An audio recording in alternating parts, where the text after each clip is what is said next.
जिंदगी एक फसाना है और हम सब एक किरदार, और अपने अपने संस्कारों के हिसाब से हम अपना किरदार निभाते हैं। और कभी जब वक्त तंग होता है, परिस्थितियां विपरीत होती हैं, तो हम अपने किरदार के दायरे को भूलकर कुछ ऐसा करते हैं कि जिसका दुष्प्रभाव एक दुष्परिणाम के रूप में हमारी जिंदगी की धुरी को हिलाकर रख देता है। अभी जबकि मैं आपसे बात कर रहा हूं, हम सब एक किरदार निभा रहे हैं, लेकिन सवाल ये उठता है कि क्या हम ये किरदार अपनी आत्मा की सच्चाई से निभा रहे हैं या नहीं।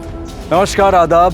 क्राइम पेट्रोल सतर्क के आज के इस एपिसोड में मैं अनूप सोनी आप सबका स्वागत करता हूं।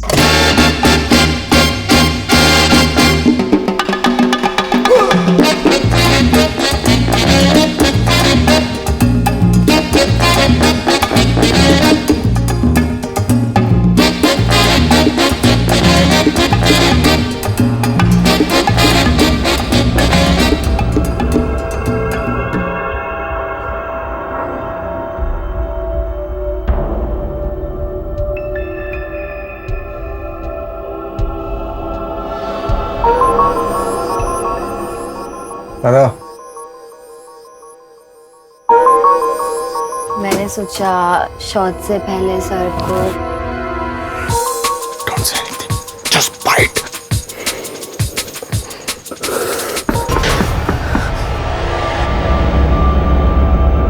सर आपका शॉट रेडी है। आ रहा हूँ।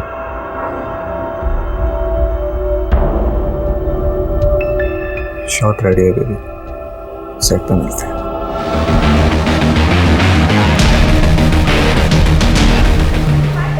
Hi, how are you? Fine. Srishti, where's my script?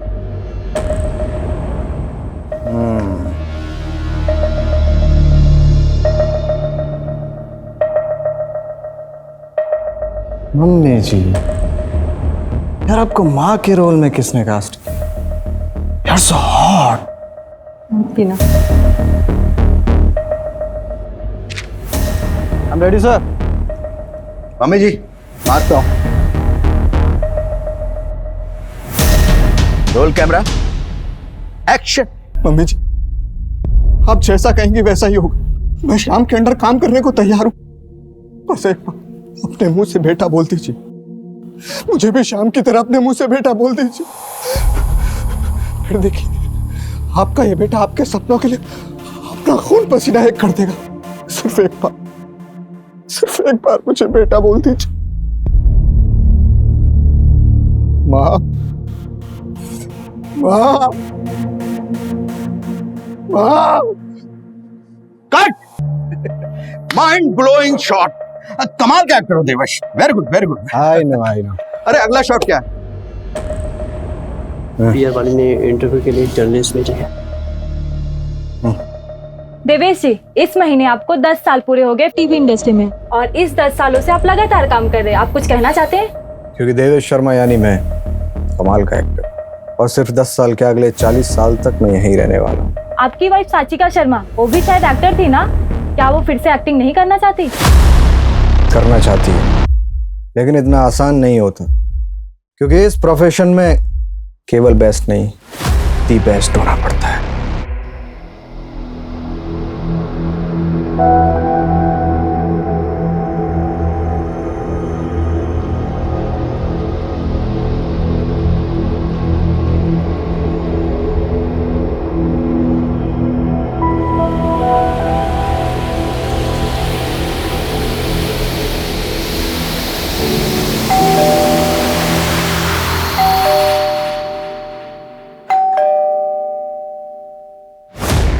कितना वक्त लगता है तुम्हें दरवाजा खोलने में?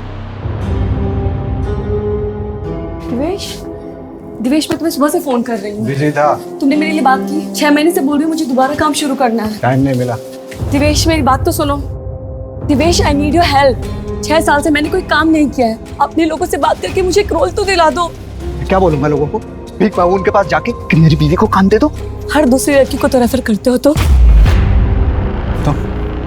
तुम्हें क्या फर्क पड़ता है उससे? वो औरतें मेरे इशारों पे नाचती हैं। मुझे किसी के इशारों पे नाचना नहीं है दिवेश। मुझे बस दोबारा एक्ट्रेस सचिका कहलाना, इसीलिए तुम्हारी हेल्प मांग रही हूँ। तुम्हारे ऊपर हाउस वाइफ सचिका सारा सूट करता है। तो अपना काम करने का नाटक बंद करो, पुण्य की परवरिश पे ध्यान दो।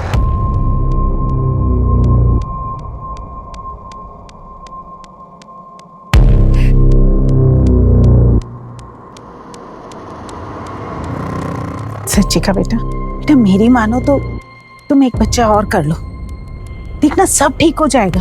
पुण्य के टाइम पे भी आपने यही कहा था मुझे, लेकिन अभी तक कुछ नहीं बदला है। तुम भी तो नहीं बदली। सब कोई अपनी बहू को ही समझाता है, उसको ही गलत बोलता है। कोई अपने बेटे को क्यों नहीं समझाता है?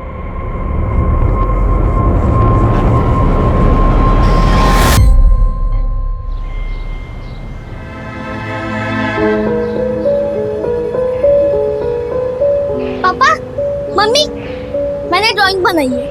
अरे वाह वाह वाह वाह, क्या बात है, देखो क्या मस्त ड्राइंग बनाई है। अरे वाह, बनाई भी तो मेरे बेटे ने है।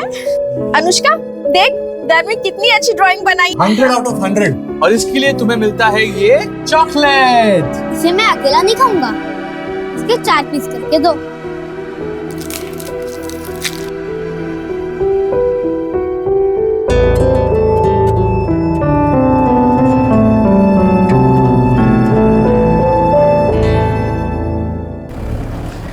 थैंक यू अभिषेक, अगर तुम मुझे मोटिवेट नहीं करते ना तो शायद मैं कभी ऑडिशन के लिए घर से नहीं निकल पाती।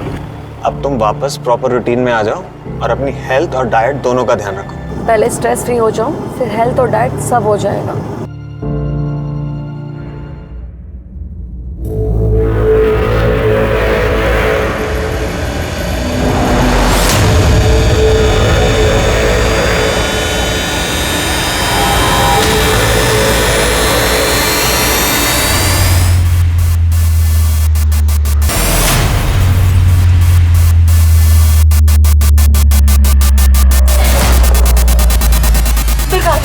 अंदर है।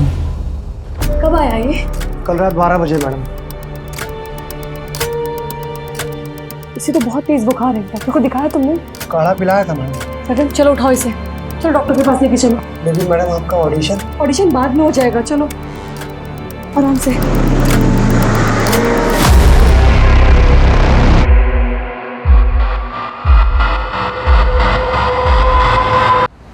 सॉरी धीरज जी, मुझे आने में थोड़ी देर हो गई। एक्चुअली मैं दोबारा से काम शुरू करना चाहती हूँ। ये तो बहुत अच्छी बात है। आपसे रिक्वेस्ट थी कि अगर मेरे लायक कोई भी रोल आए या कुछ भी हो तो आप प्लीज़ मुझे बताइएगा क्या। मैं ऑडिशन के लिए बिल्कुल तैयार हूँ। तो एक काम करिए, आप मेरे नए नंबर पे अपने कुछ सेल्फ टेस्ट वीडियो और फोटोज भेज दीजिए, मैं जो कुछ होता देखता हूँ। जी बिल्कुल, thank you so much. Thank you.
माजी,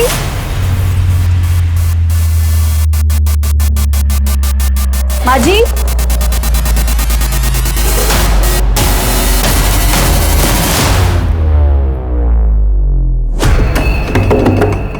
दीदी,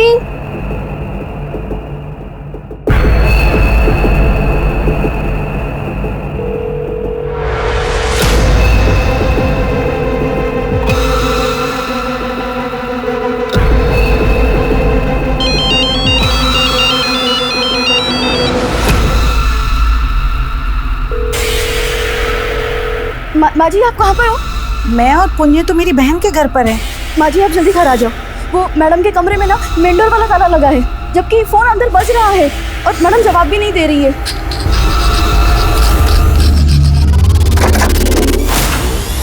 साचिका! साचिका!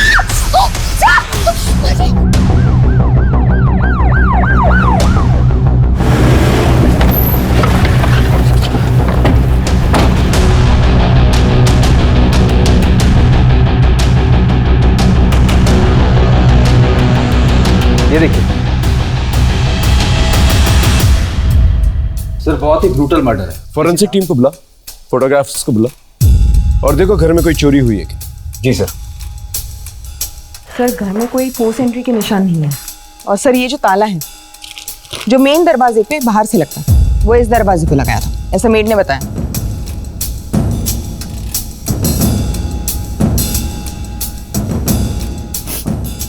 मैडम घर की चाबियां और किस किस के पास थी? जी एक मेरे पास, एक मनीषा के पास, मेरे बेटे देवेश के पास और एक साचिका के पास। ये फोटो किसकी है? ये मेरा बेटा है देवेश, एक्टर है। सर घर में चोरी या लूटपाट का कोई निशान नहीं दिख रहा।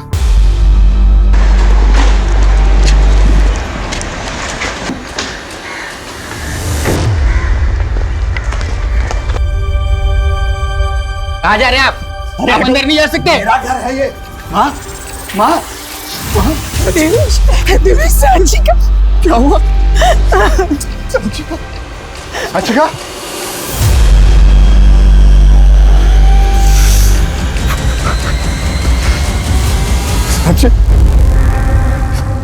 साचिका, कंट्रोल कीजिए। साची, आपको किसी पे शक है या साचिका का हाल फिलहाल किसी के साथ झगड़ा हुआ? झगड़े साचिका के साथ नहीं, साचिका झगड़ा के साथ रहती थी। दूसरों के फट्टे में टांग अड़ाने की आदत थी उसको। पड़ोसी का झगड़ा हो जाए तो सुलह करवाती, ड्राइवर के फैमिली मैटर में घुस जाती। हाल फिलहाल में उसके साथ ऐसा कुछ नहीं, क्योंकि होता तो वो मुझे बता। आखिरी बार साचिका से कब मिले थे? 2 दिन पहले मुलाकात। क्या मैं दिन रात शूट करता रहता हूँ तो थक के आके अपने कमरे में सो जाता हूँ। आप दोनों एक कमरे में नहीं सोते थे? सोते थे, पर मेरी शूटिंग दिन और रात दोनों टाइम चलती, तो मैं नहीं चाहता था कि मेरी वजह से मेरी बीवी या मेरे बच्चे को डिस्टर्बेंस। फिलहाल बॉडी को पोस्टमार्टम के लिए लेके जा रहे हैं। सर इस एक्टर का तेवर तो कुछ और ही था। हमें उसके तेवर से क्या लेना देना, हमें तो अपना काम ही करना है। सर मुझे लगता है कि ये किसी जान पहचान वाले का काम है। घर में कहीं से भी किसी फोर्स एंट्री के निशान नहीं है। या फिर उसका काम हो जिसके पास घर की चाबी हो, और चाबी तो हर मेंबर के पास है। हमें बेसिक से शुरू करना होगा, पता करना होगा इसका मोटिव क्या था। पर्सनल था, प्रोफेशनल था, या सिर्फ एक रैंडम किलिंग थी? सर पर्सनल से शुरू करते हैं। जिस वक्त साचिका का मर्डर हुआ उस वक्त सास बच्चे को लेकर घर से बाहर थी और पति भी घर से बाहर था। ये बात कुछ हजम नहीं हो रही है। पता करो साचिका का उसके पति के साथ और उसकी सास के साथ कैसा रिलेशनशिप था। सर मैं इस देवेश शर्मा का पूरा हॉरोस्कोप निकालता हूँ। अचानक कुछ ही दिनों के अंतराल में शहर में 2 सनसनीखेज वारदातें हो गई। एक तरफ 7 साल का गर्व शर्मा था तो दूसरी तरफ पुरानी टीवी एक्ट्रेस साचिका शर्मा। आखिर इन वारदातों के पीछे कौन था? कौन था साचिका शर्मा का हत्यारा और उस हत्या की वजह क्या थी? क्या साचिका की हत्या का संबंध उसके एक्टिंग के दिनों से था? क्या यह मामला उसके व्यक्तिगत जीवन से जुड़ा हुआ था? पुलिस के सामने सवाल कई थे लेकिन लीड एक भी नहीं।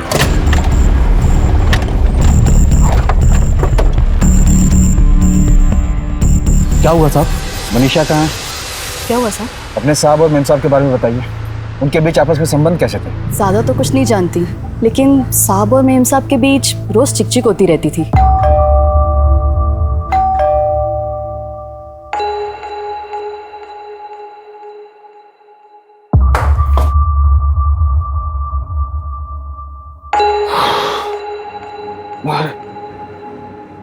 दिवेश, तुम कुछ बोल रहे हो आज? मैं बोल रहा हूँ। तुम ये बोल रहे हो कि आज हमारी एनिवर्सरी है? अरे एनिवर्सरी को याद रखने की चीज।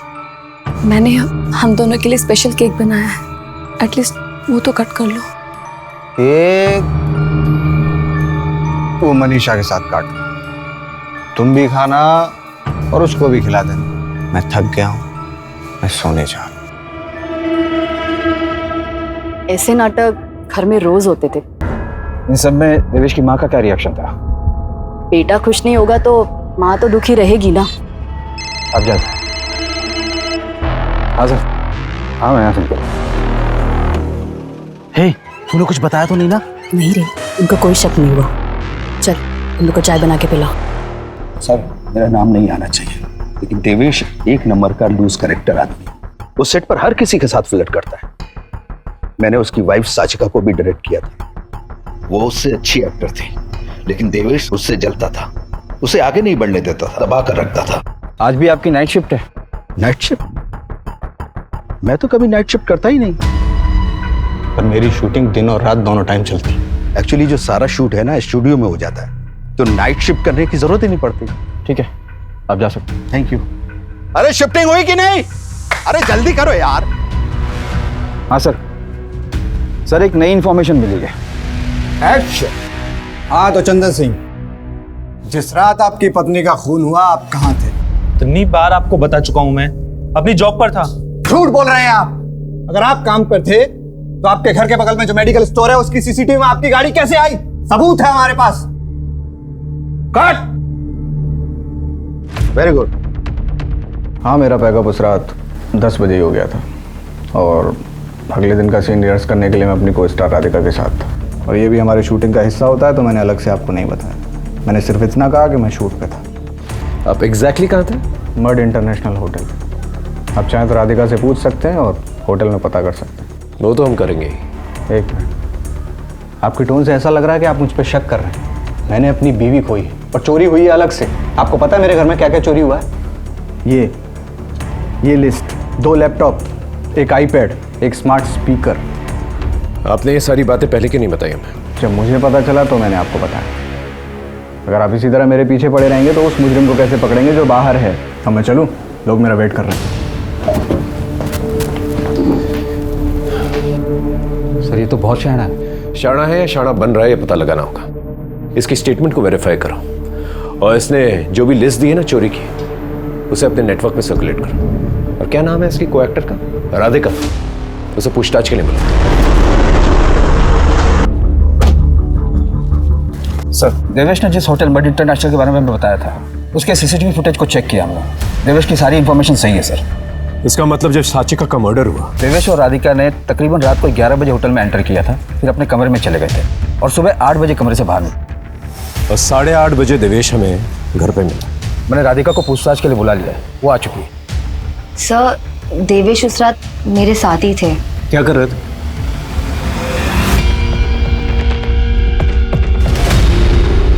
मैडम, हमने आपसे पूछा है होटल में आप दोनों क्या कर रहे थे? सर, हम सीन्स रिहर्स कर रहे थे। सुबह तक?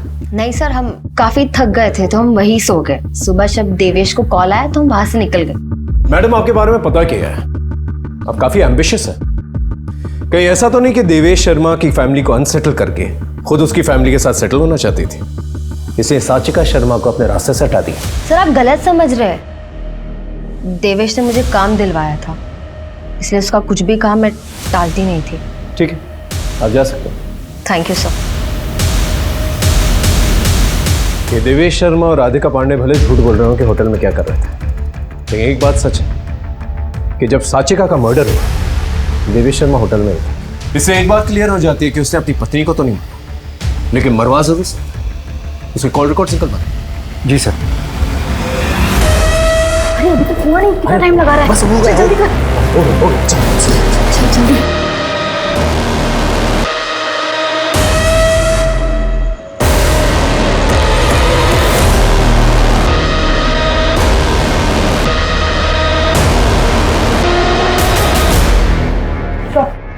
सर, ये सूर्यनगर पुलिस स्टेशन का कौन सा बिल है? आपके पास एक इम्पोर्टेंट इन्फॉर्मेशन है। बोलो। सर, आज से कुछ दिनों पहले सचिका मैडम ने हमारे थाने में कोकिला महतो के खिलाफ कंप्लेंट करवाई थी। सर, ये मेरे ड्राइवर का बेटा सुंदर है और इस औरत ने इसे ड्रग्स दे दे के इसका क्या हाल कर दिया है। मैं कोई ड्रग्स का धंधा नहीं करती हूँ। तूने बताया है क्या ये सब? मैंने बताया है। तू टीवी वाली भाई है ना, अपनी दुनिया में रहे वरना जान से जाएगी। थाने में खुलेआम धमकी देगी तू? अंदर बंद करो इसे। चल चल। हाँ साहब, धमकाया था मैंने उसको। उसने मुझे अंदर करवा के पूरी बस्ती में मेरी इज्जत खराब कर दी। 15 दिन सड़ी जेल में, और जैसे ही बाहर निकली तो सोचा कि सीधे उसके घर जाऊं, लेकिन उसका घर का पता नहीं मिला। और जब पता मिला तो उसे मार डाल। मैंने कुछ नहीं किया। तेरे बारे में पता किया है, काफी लंबी लिस्ट है तेरे क्राइम्स। इसे अंदर डालो, उसके साथियों को राउंड अप कर लेके जाओ। ना साहब, नहीं, साहब। सर ये रहा साचिका का कॉल रिकॉर्ड। साचिका के मौत से पहले उसे इस नंबर से 3 बार कॉल आया था। पता क्या किसका नंबर है? जी हाँ सर, किसी अभिषेक शुक्ला का है। स्ट्रगलिंग राइटर है, छोटे मोटे रोल भी करता है टीवी पे। थाने बुलाओ। सर मुझे सचिका की मौत का बहुत दुख है। टीवी में काम करने से पहले वो मेरे साथ थिएटर में काम करती थी। आजकल आप दोनों के बीच में बातचीत बहुत चल रही थी। उसकी भी वजह है सर, वो दिवेश के एटीट्यूड से बहुत तंग आ गई थी और मुझसे मिलकर कुछ बातें शेयर कर लिया करती थी। दिवेश ना एक अच्छा पति बन सका और ना एक अच्छा बाप। पुण्य की बिल्कुल भी परवाह नहीं है उसको। तुम बिलीव नहीं करोगे, आज तक उसने उसकी एक भी बर्थडे पार्टी अटेंड नहीं की है। लेकिन मैं चाहती हूँ कि दिवेश एक अच्छा बाप बने, पुण्य के साथ टाइम स्पेंड करे, ताकि मैं अपने करियर पे दोबारा ध्यान दे सकूं। सचिका, तुम ऑडिशंस देना शुरू करो और परेशान मत हो। बस सर मैं उसे मोटिवेट कर रहा था और उसकी ऑडिशंस में हेल्प कर रहा था। ठीक है, आप जा सकते। इसमें नजर रखना। सर हर किसी के स्टेटमेंट से एक बात तो सामने निकल कर आ रही है कि देवेश का साचिका के प्रति व्यवहार सही नहीं था। लेकिन सर मैंने देवेश शर्मा की सोशल मीडिया चेक की तो वहाँ पर तो वो पोर्ट्रे करता है कि वो आइडियल हस्बैंड हो और दोनों की मैरिड लाइफ एकदम परफेक्ट है। सर कहीं ऐसा तो नहीं कि उनकी परफेक्ट मैरिज लाइफ में ये अभिषेक इम्परफेक्ट लाना चाहता था? हम ऐसे अटकलें नहीं लगा सकते और ना ही सोशल मीडिया पर भरोसा कर सकते। हमें कोई पुख्ता सबूत चाहिए। जतिन बहुत लेट हो गया है, बच्चे सो गए होंगे।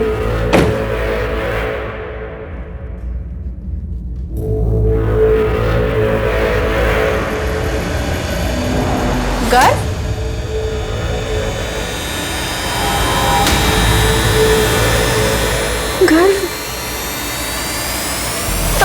जतिन गर्व रूम में नहीं है। नहीं है मतलब?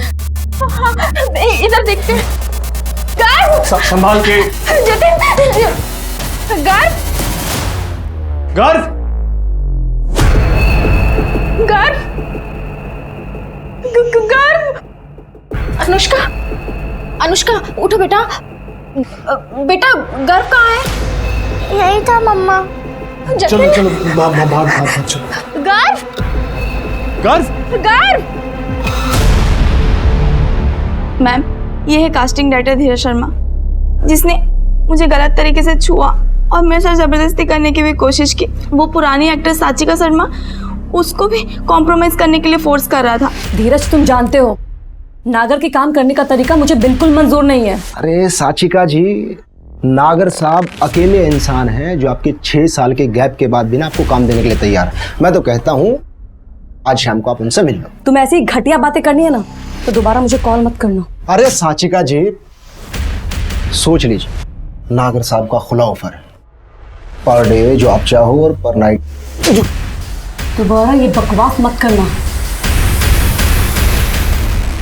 अरे हंसिका, तुम बिना आओ भैया, आओ। अरे आओ, सीन की रिहर्सल कर रहे थे भाई। ये नागर कौन है? वो एक प्रोड्यूसर है सर। साचिका जी को थिएटर के दिनों से जानता है, तभी से उसका दिल उन पर अटका हुआ था सर। तेरा और नागर का क्या कनेक्शन है? सर जब नागर साहब को पता चला कि साचिका जी दोबारा से काम ढूंढ रही हैं तो उन्होंने मुझे और साचिका जी को उनके ऑफिस बुलाया था सर। मैं क्या बोलता हूँ साचिका, पुरानी बातों पे मिट्टी डालते हैं, कुछ नया करते हैं। तो मैं ना एक नया प्रोजेक्ट शुरू करने जा रहा हूँ। मैं चाहता हूँ कि as an main lead heroine तुम उसमें काम करो। तो फिर करें शुरू। ये क्या कर रहे हो? मुझे कोई ऐसी वैसी औरत मत समझना। अगर दोबारा ऐसी घटिया हरकत की ना तो पुलिस स्टेशन लेके जाऊंगी। उसके बाद उस दिन साचिका जी चली गई, इसके अलावा मेरा कोई कनेक्शन नहीं है सर। इसके अलावा हम बताते हैं तुझे, लड़की को लेके आना सब।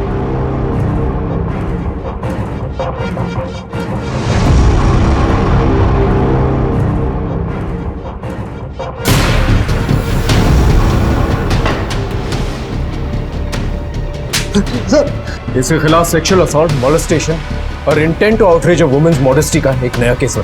Sir Sachika Sharma murder case में पुलिस को कोई ठोस सबूत, सुराग या मोटिव का तो पता नहीं चल पा रहा था, लेकिन एक न्यू कमर एक्ट्रेस हंसिका मेहता के साथ न्याय जरूर हुआ था। लेकिन इससे पुलिस की परेशानियां कम नहीं हुई।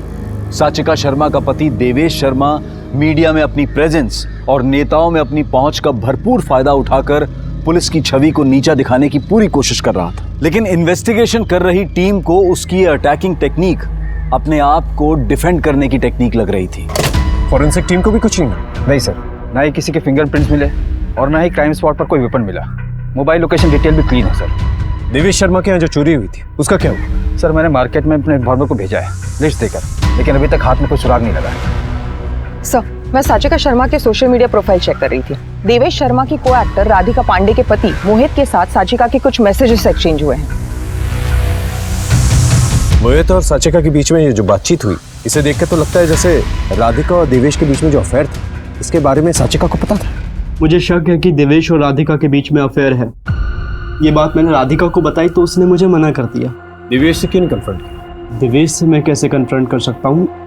मैं उसके लिए काम करता हूँ, उससे मेरी रोजी रोटी चलती है सर। फिर मुझे ठीक लगा कि मैं उनकी वाइफ साचिका जी से बात करूँ इस बारे में। ये सब तुम मुझे क्यों बता रहे हो? तुम्हें खुद सोचना चाहिए था। अरे अपना काम निकलवाने के लिए एक शैतान को भी भगवान बनाने के लिए तैयार हो गए। ये सब राधिका को देवेश के पास भेजने से पहले सोचना चाहिए था। ठीक है, तुम जा सकते।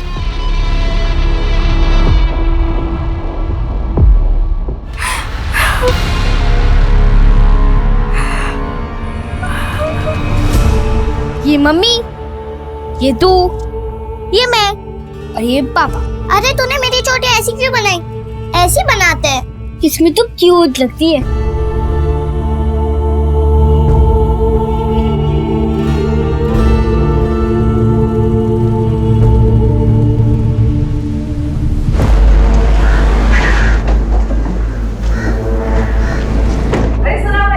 आप लोग अभी तक कर क्या रहे हैं? ये मेरे और साचिका के जॉइंट अकाउंट की बैंक स्टेटमेंट 10 लाख रुपए निकाले 28 अक्टूबर को। कहाँ है 10 लाख रुपए? क्योंकि मेरे घर में तो है नहीं। डे 1 से मुझे आप लोगों से कोई उम्मीद नहीं थी और वही हुआ, कोई रिजल्ट नहीं है।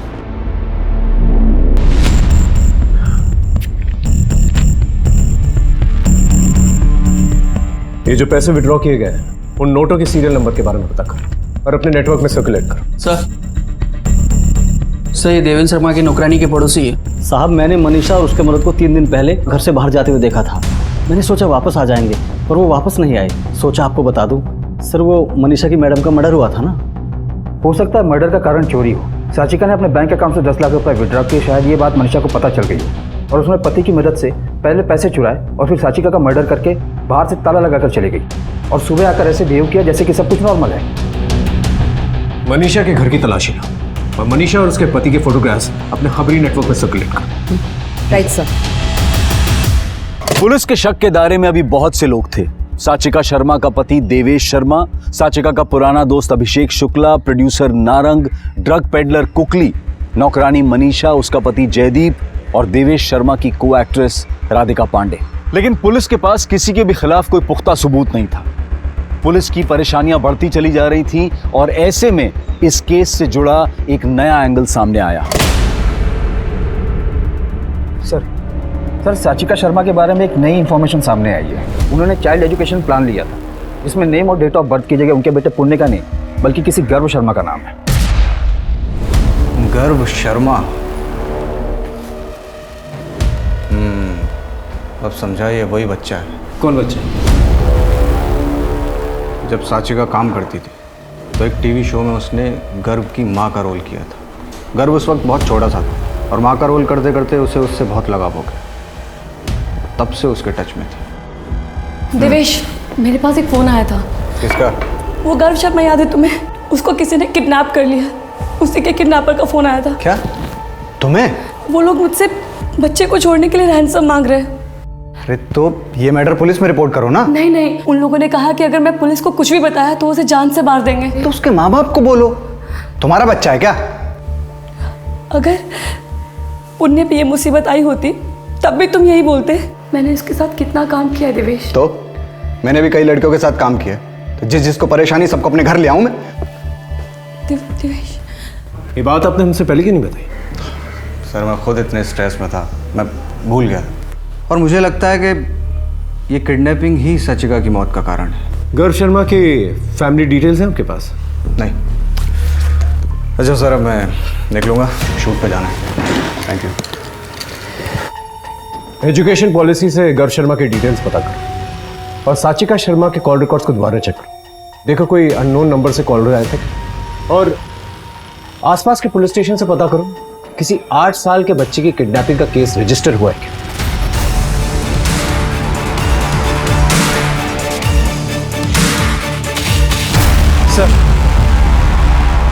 सर मैंने साचिका के कॉल रिकॉर्ड को डबल चेक किया। उसे काफी नए नए नंबर से फोन आते थे और वो सारे फेक आईडी पर रजिस्टर्ड है। सर सूर्यनगर पुलिस स्टेशन में वो बच्चा गर्व शर्मा जिसके रैंसम का कॉल सचिका शर्मा को आया था, उसकी मिसिंग कंप्लेन उसके फादर ने लिखवाई थी। सूर्यनगर पुलिस स्टेशन चलो।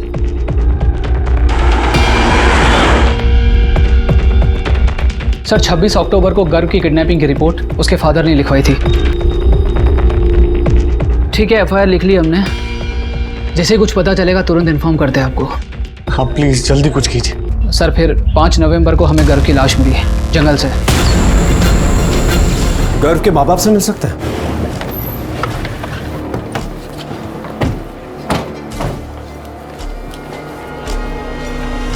साचिका जी जैसे इंसान तो आजकल पैदा ही नहीं होते। उन्हें गर्व के लिए बहुत लगाव था। वो महीने में 1-2 बार मिलने आती थी उससे। मम्मी आंटी,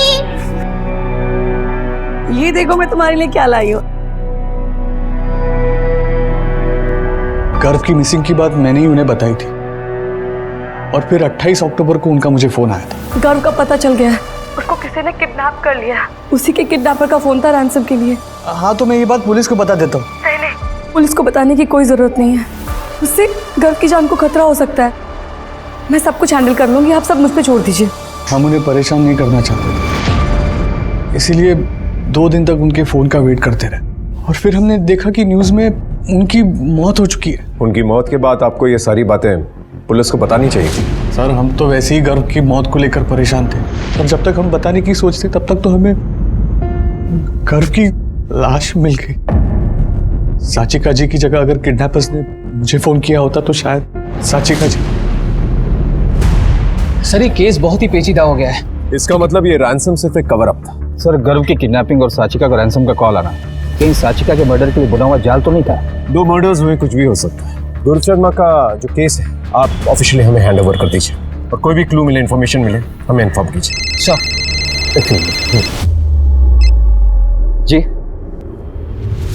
जी हम अभी आते हैं। सर साचिका की नौकरानी मनीषा और उसके पति जयदीप का पता चल गया है। दोनों पकड़ लिए गए हैं और उनके पास से पैसे भी बरामद हुए। साचिका शर्मा को क्यों मारा?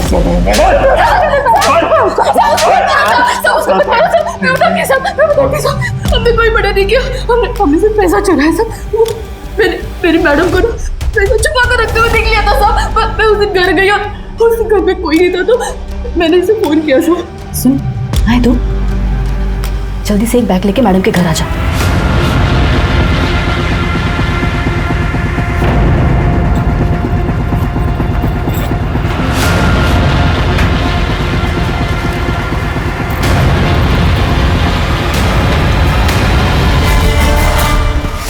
चला गया तो मेरी बड़ी बहन सबको फोन किया। माँ जी आप जल्दी घर आ जाओ। मैं सच बोलती है। इनकी कुटाई करते रहो जब तक ये सच ना बोले।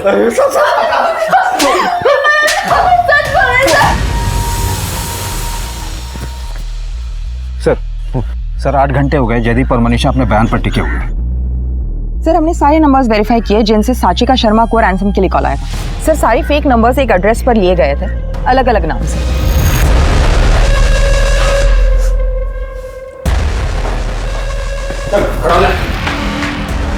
देख हमारे पास ज्यादा टाइम नहीं, सच सच बता, साचिका शर्मा को क्यों मारा? सर साचिका मैडम को मारने के बारे में मैं सोच भी नहीं सकता। वो तो हमारी फैमिली की वेल विशर है। 28 अक्टूबर को तेरा और साचिका शर्मा का मोबाइल लोकेशन रिकॉर्ड मैच करता है। तू मिलने गया था ना साचिका से, बताया नहीं? मैं नहीं मिला था। नहीं मिला था तो पीछा कर रहा था उसे मारने के लिए। सर मैं सच बोल रहा हूँ, मैंने साचिका जी को नहीं मारा। मैं सब सच बताता हूँ। बोल। मैंने अपने बेटे गर्व को गला दबाकर मार दिया और फिर दफन कर दिया। शक मुझ पे नहीं आया, इसीलिए मैंने किडनैपिंग और रैंसम की प्लानिंग की। हेलो गर्व शर्मा, घर? जो टीवी पर आपका बेटा बना था। हाँ, कहाँ है वो? उसे बहुत प्यार करते हो ना तुम? अगर उसे जिंदा देखना चाहती हो तो 10 लाख रुपए का इंतजाम करियो। कब और कहाँ मिलना है वो मैं तुम्हें बताऊंगा। मुझे लगा इससे गर्व की मौत का इल्जाम मेरे सर पे नहीं आएगा। 10 लाख के लिए अपने बेटे को मार दिया? मेरे पर 10 लाख की उधारी चढ़ गई थी। मेरे कहने पर साचिका जी 10 लाख रुपए लेकर आए भी। मैं वो पैसे लेने के लिए गया भी, लेकिन उन्हें देखकर मेरी हिम्मत नहीं हुई और मैं वापस चला गया। चल 1 मिनट के लिए मान लेते हैं कि तूने साचिका शर्मा को नहीं मारा। अपने बेटे को कैसे मारा तूने? बताया ना, गला दबाकर। गला दबा? गर्व के पोस्टमार्टम रिपोर्ट में उसके गले पे एक भी फिंगरप्रिंट्स के निशान नहीं है। अब सच बोलेगा? हाँ? पापा मम्मी ने मुझे गोद लिया ना, इसलिए सब मुझे चिढ़ाते थे कि जब गर्व बड़ा हो जाएगा ना तो वो मुझे छोड़ देंगे, क्योंकि मैं उनकी असली बेटी नहीं हूं ना, इसलिए मैंने गर्व को मार दिया। सर मैं ऑलरेडी अपना बेटा खो चुका हूँ, अपनी बेटी को नहीं खोना चाहता, इसलिए मैंने ये सब नाटक किया। तुम्हारी नादानी ने तुम्हें भी मुजरिम बना दिया। जो करना होगा अदालत करेगी। सर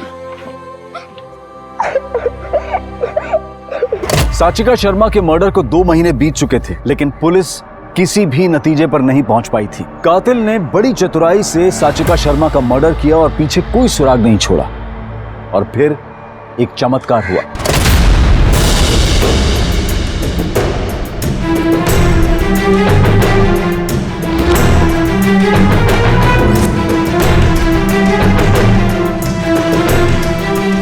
क्या हो रहा है भाई? घर नहीं जाना तुम लोग को? क्या देख रहे हो? सर ये क्राइम शो आजकल बहुत बढ़िया चल रहा है। अच्छा, इतना क्या खास है इसमें? ये केस तो सर सॉल्व केसेस पर तो बहुत सारे सीरियल बनते हैं, लेकिन इस केस की डिटेल्स साचिका शर्मा की केस से काफी मिलती जुलती है। लेकिन सर हमने डिटेल्स किसी के साथ शेयर नहीं किए, सिर्फ उसके घर वालों को ये बात पता है। इस सीरियल के प्रोड्यूसर, डायरेक्टर, राइटर के बारे में पता लगा और कास्ट एंड क्रू की पूरी इंफॉर्मेशन निकाली।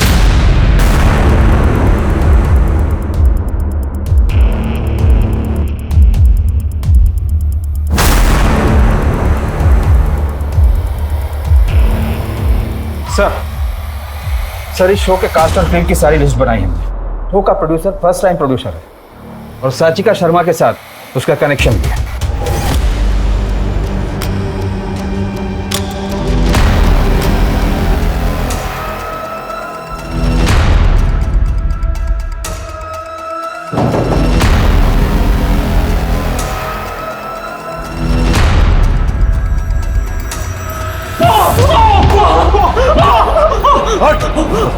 सच बताएगा या और कुटाई करवाओ तेरी? बोल। नहीं सर, बताता हूँ, मैं बताता हूँ सर।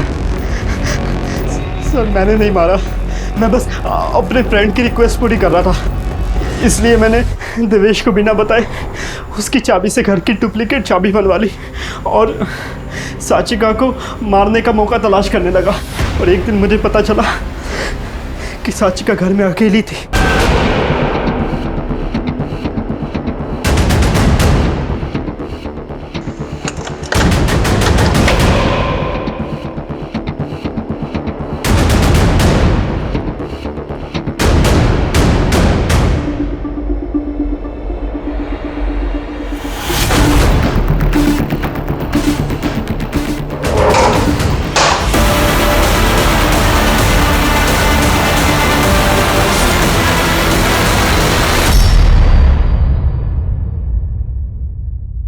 इसने आपको पूरी बात नहीं बताई सर। तो साचिका के एटीट्यूड से ना तंग आ गया, मन कर रहा है उसको जान से मार दूं। क्या हुआ? 10 लाख रुपए निकाले उसने हमारे जॉइंट अकाउंट से। 10 लाख पता है किसके लिए?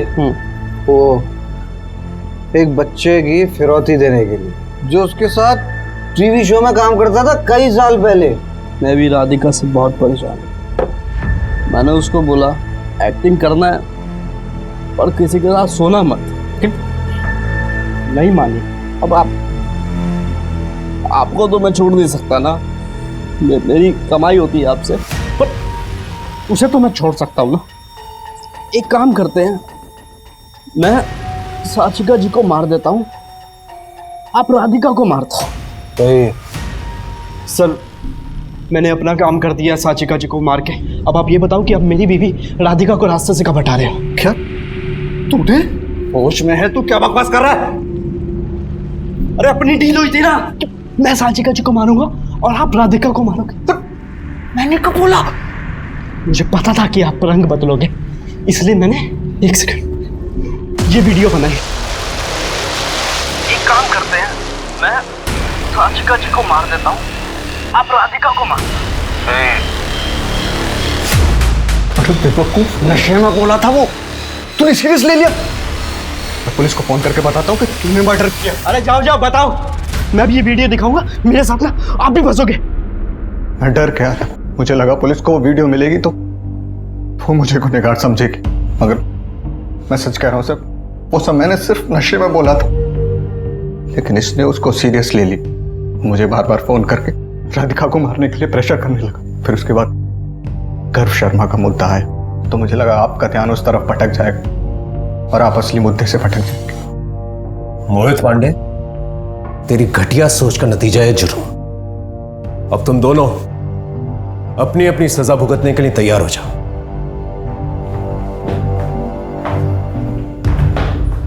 आखिरकार पुलिस साचिका मर्डर केस को सॉल्व करने में कामयाब हुई, लेकिन पुलिस इंस्पेक्टर प्रदीप महात्रे के दिमाग में अब भी इस केस को लेकर एक थ्योरी घूमती रहती है। मोहित ने अपनी बीवी से पीछा छुड़ाने के लालच में साचिका की हत्या कर दी और देवेश ने बड़ी चतुराई से अपना पल्ला झाड़ लिया और आज आजाद होकर अपने एक्टिंग करियर को आगे बढ़ा रहा है। देखते हैं हमारे आज के एपिसोड की दूसरी कहानी।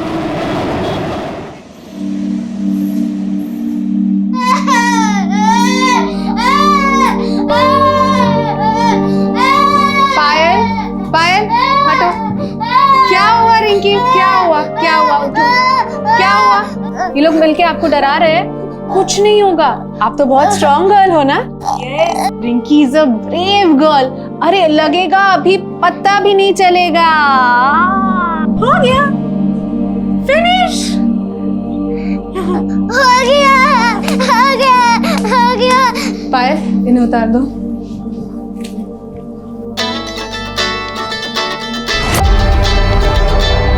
मैं तरस गई थी इसकी एक हंसी के लिए, और आपकी बातों में तो जादू है मैम। जैसे इसका दमा ठीक हो गया है वैसे ये भी ठीक हो जाएगी, है ना रिंकी? हो जाएगी, हो जाएगी। Thank you ma'am. अगले हफ्ते फिर आना। Payal, any more appointments? No ma'am. Okay.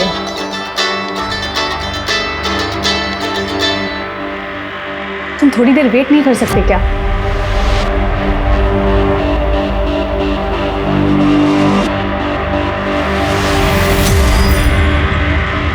Hi doctor Revathi. Hi doctor Manish, I will see you. कहाँ जा रही हो? Come on, I will drop you. No sir, that's okay, मैं ऑटो ले लूंगी। अरे कहाँ ऑटो में जाओगी? बाहर कितना पोल्यूशन है and your skin is so sensitive. Sir मैं घर नहीं जा रही हूँ, मैं बाहर जा रही हूँ, कोई मेरा वेट कर रहा है। So I will see you.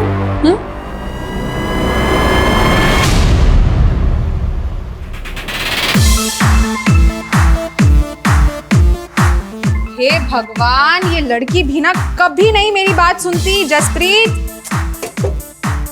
Jasprit volume कम कर। उफ, ये लड़की भी ना। ओह मैडम, टी ब्रेक। म्यूजिक क्यों बंद किया? जस्ट चल मेरे साथ थोड़ा डांस कर।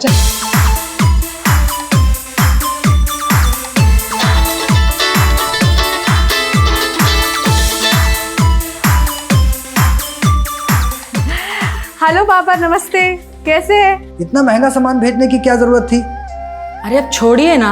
अब मम्मी पापा कंजूस होंगे तो बच्चों को तो उनके लिए शॉपिंग करनी पड़ेगी ना। अरे आप फोन दीजिए हमको और जाइए, ये कपड़े ना बदल कर आइए। मेरी माँ बाप की जरूरतें, उनकी छोटी छोटी खुशियां ही मेरी जिंदगी है। मेरा करियर मुझे अपने परिवार से दूर ज़रूर ले आया था, लेकिन उनकी अच्छाई हमेशा मेरे अंदर ही रही। जैसे पुण्य की परिभाषा सबके लिए अलग होती है, वैसे हर पाप की परिभाषा विचित्र होती है, और मेरा सामना ऐसे ही पाप से होने वाला था।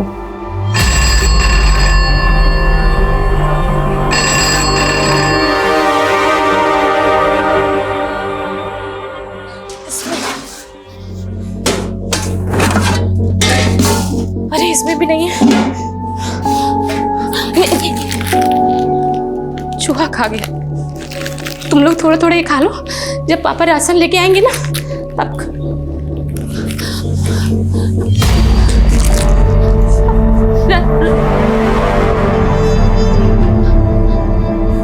राशन लेने गए थे ना आप? घर में खाने का एक दाना नहीं है और आप राशन का पैसा दारू में उड़ा के आ गए। अरे कैसे आदमी है आप? बच्चे हमारे कल से भूखे हैं और आपको कोनो बात का फिक्र नहीं है। हाँ? अरे जिंदगी बर्बाद करके रख दी है आपकी इस दारू ने। अरे जिंदगी तो तुमने बर्बाद की हमारी, मनहूस कहीं की। हम मनहूस है और आप कहाँ हैं? अरे आप तो इस काबिल भी नहीं कि कोई आपको काम पे रख ले। साला हमसे डबल लड़ाएगी तो।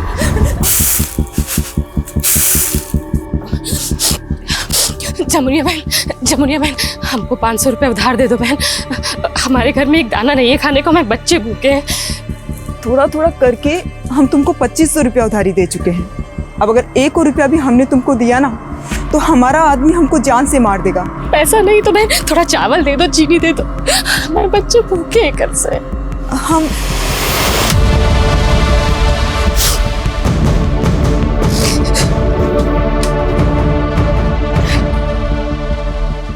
कितना बार तुमको बोले हैं हम कि सबको चौखट पे मत खड़ा होने दिया करो, समझ में नहीं आता तुमको?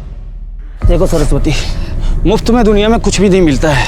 पैसा दोगी तभी राशन मिलेगा।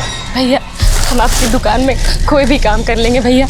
हमारे बच्चे छोटे छोटे, उन्होंने कुछ नहीं खाया भैया, कल से थोड़ा राशन दे दो भैया, थोड़ा राशन दे दो। चिंता मत करो बच्चों, देखो कितना सारा राशन लाए हैं। आओ, दाल है, चावल है। आज हम दाल भात खाएंगे। हाँ, आज तुम लोग भरपेट दाल भात खाओगे। देखो बच्चों, अब तुम लोग बड़े हो रहे हो, तुम लोग को समझ में आ रहा होगा कि इंसान को 2 वक्त का रोटी जुटाने के लिए कितना संघर्ष करना पड़ता है। संघर्ष? ये क्या होता है मम्मी? संघर्ष का मतलब होता है सच्चाई और ईमानदारी का मेहनत। तुम लोग अपने पापा जैसे बिल्कुल मत बनना बच्चों। इतने काबिल बनना कि सच्चाई और मेहनत से अपना पेट भर सको।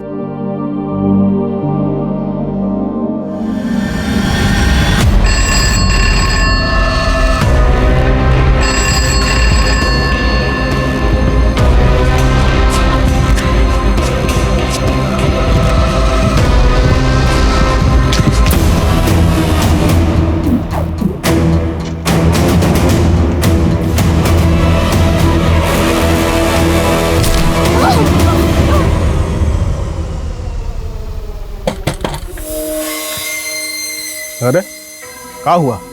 अब कहाँ आई हो? वो हम जमुनिया से कुछ पैसा उधार लिए थे, वही लौटाने आए। ये आप रख लीजिए।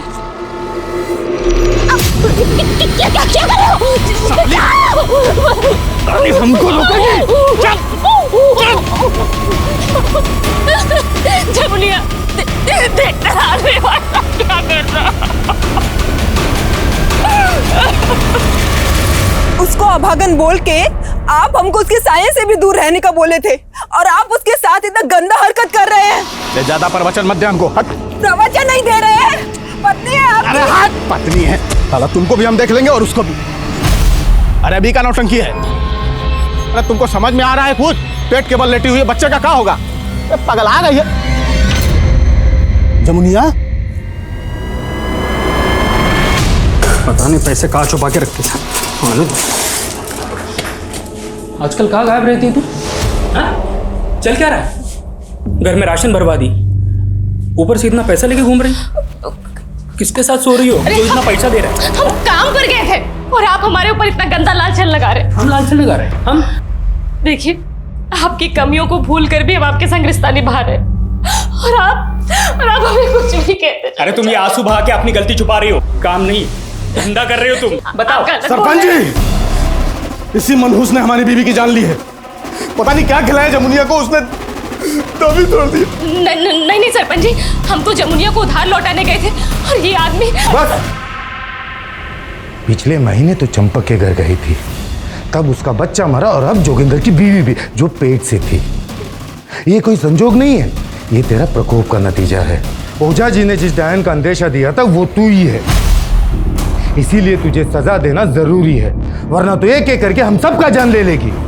सरपंच जी, हम कोई डायन वायन नहीं है। ले जाओ इस डायन को। पता नहीं क्या हो गया रेवती को, अभी भी उसका फोन बंद आ रहा है। वो रेवती ने अपने रूममेट का नंबर दिया था ना, उसको लगाइए आप जरा। मैसेज किया था उसने, फोन बनने के लिए दिया था ना, मैसेज उड़ गया होगा।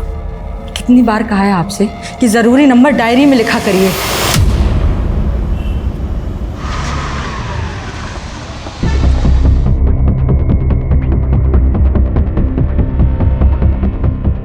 डॉक्टर रेवती 12 की शाम तक तो यही थी हॉस्पिटल में ड्यूटी पे। 13 को उन्होंने ऑफ लिया हुआ था, कल वो आने वाली थी, लेकिन ना वो कल आई और ना ही आज। हम कोई डायन वायन नहीं है सर। अच्छा, तो नहीं है, तू बहुत खतरनाक औरत है। गांव वालों, आप लोगों को पता है बहुत सारे पैसे मिले इसके पास से, तभी तो हम कहे कि तेरा परिवार का नक्शा कैसे बदल गया। धंधा करती है तू। नहीं सरपंच जी, हम कोई धंधा वंधा नहीं करते, हम तो बसंत भैया की दुकान पे काम करते हैं, उनसे पूछ लीजिए। क्या बोल रही है तू हमको? कब कहाँ पे रखी है? अरे भैया झूठ मत बोलो, तुम ही बोले। अरे ये एक नंबर की झूठी और मक्कार औरत है। नहीं सरपंच जी। अरे इसका पति भी शक करता है इस पे। ले जाओ इसे, पूरे गांव घुमाओ इसे।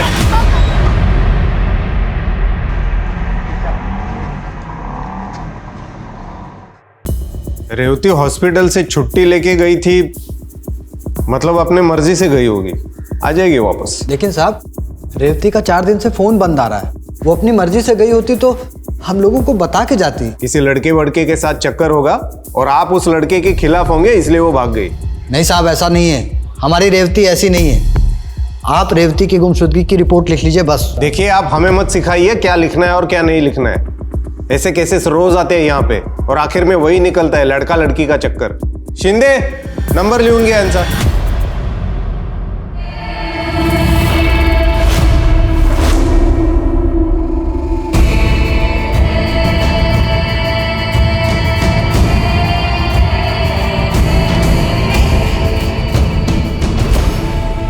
आज 21वीं सदी में भी हमें ऐसी कुरीतियों के बारे में सुनने को मिलता है। साइंस और टेक्नोलॉजी के इस दौर में भी हम अपने समाज से अंधविश्वास को पूरी तरह से मिटा नहीं पाए और अक्सर ये देखा गया है कि यह अंधविश्वास कई तरह के अपराधों का कारण बन जाता है। यहाँ भी एक गर्भवती महिला की हत्या के अपराध को छिपाने के लिए एक मजबूर औरत को कहकर उसके साथ अमानवीय बर्ताव किया जा रहा था। वहीं इस अपराध से अलग एक दूसरे केस में डॉक्टर रेवती के गायब होने का राज गहराता जा रहा था और पुलिस से नाउम्मीद होकर उसके बुजुर्ग माता पिता खुद ही अपनी बेटी की तलाश में भटक रहे थे।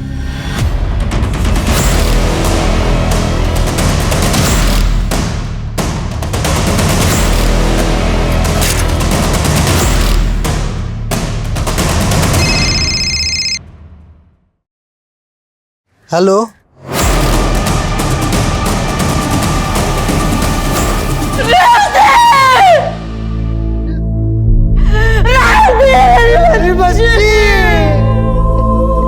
क्या हुआ? साइज फिट हो रही है ना?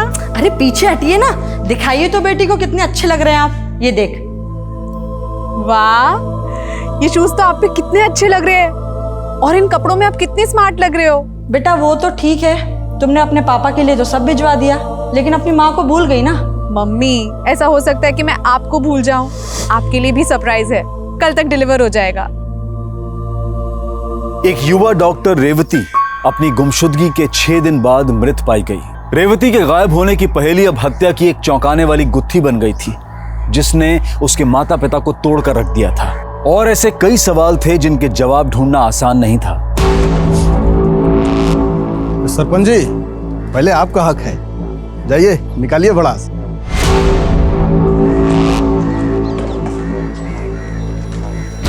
नहीं सरपंच जी हमको छोड़ दीजिए। सरपंच जी नहीं।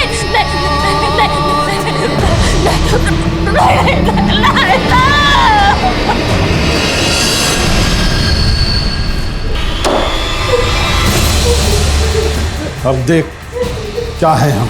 आपने बोला था आपकी बेटी हॉस्पिटल से छुट्टी लेके अपने मर्जी से कहीं गई थी, तो फिर उसकी लाश यहाँ से 25 किलोमीटर दूर आर्य रोड में कैसे मिली? ये रेवती वहां किसके पास गई थी जिसने उसका रेप कर दिया? रेप?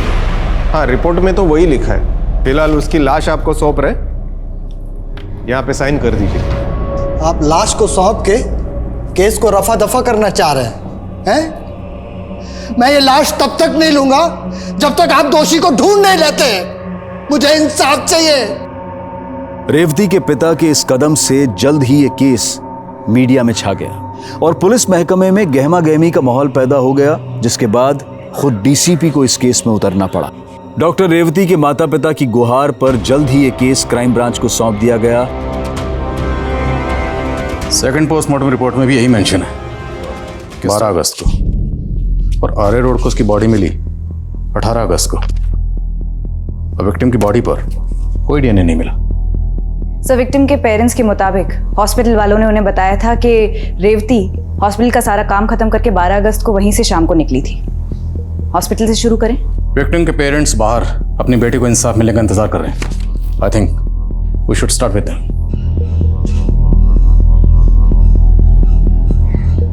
नमस्कार, बैठे रहिए। देखिए, मैं समझ सकता हूं कि आप किस तकलीफ के दौर से गुजर रहे हैं। आपने अपनी बेटी खोई और हम आपकी उसी बेटी को इंसाफ दिलाना चाहते हैं, लेकिन उसके लिए हमें आपकी मदद की जरूरत है। क्या आप लोगों को किसी पर शक है? साहब, कहने को पहले भी हमारे पास कुछ नहीं था। बस हमारी बेटी को न्याय दिला दीजिए। आपकी बेटी को इंसाफ जरूर मिलेगा, ये मेरा वादा है। लेकिन उससे पहले मैं आप लोगों से गुजारिश करना चाहता हूँ कि प्लीज आप अपनी बेटी का अंतिम संस्कार कर दीजिए। इल्तिजा है।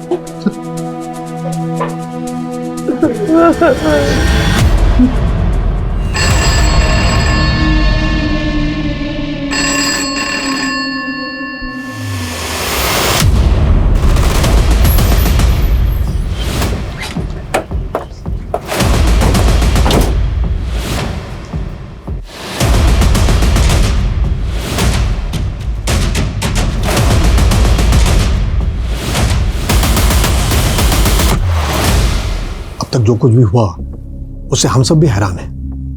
Doctor Revati was a very bright doctor, बहुत अच्छा फ्यूचर था उसका। It's very difficult to imagine कि उसके साथ इतना कुछ हो गया। यानी प्रोफेशनल राइवलरी, कोई डिस्प्यूट, कोई झगड़ा? नेवर, वो तो हमेशा अपने काम से काम रखती थी।